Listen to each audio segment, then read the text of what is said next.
ಈ ವ್ಯಥೆಯ ಯಾರೊಡ ಎದರಿ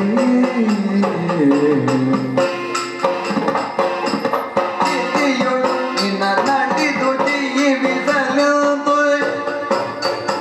ಈ ವ್ಯಥೆಯ ಯಾರೊಡ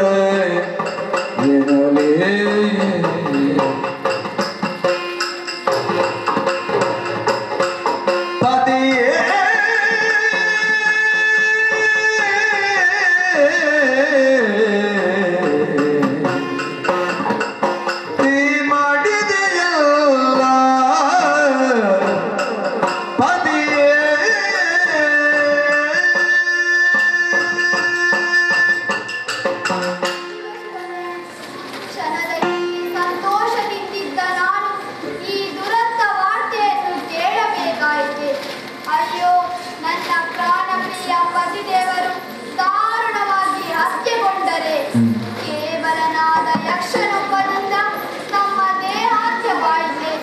ನಿಮ್ಮನ್ನು ಬಿಟ್ಟು ನಾನು ಹೇಗೆ ಜೀವಿಸಲಿ, ಏಕೆ ಜೀವಿಸಲಿ? ಆ ವಿಧಿಯೇ.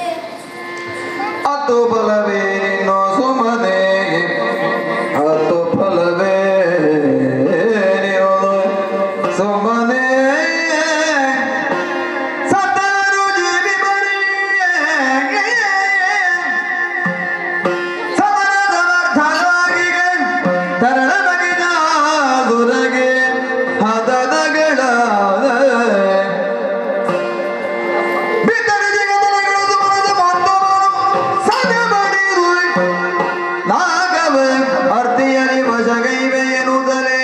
ಕರೆದಳ ಮಗನ ಕರೆದಳು.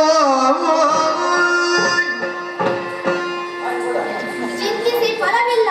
ನಮ್ಮ ರಾಕ್ಷಸರ ಉಳಿವಿಗೋಸ್ಕರ ನಾನು ಧೈರ್ಯ ತಾಳಬೇಕು, ಅದಿರಲಾಗಬಾರದು. ಈ ವಿಚಾರವನ್ನು ಮಗ ಮಹಿಷನಲ್ಲಿ ತಿಳಿಸಿ ಆತನಿಂದ ದೇವತೆಗಳನ್ನು ಬಗ್ಗುಪಡಿಸಿದಾಗಲೇ ನನ್ನ ಪತಿದೇವ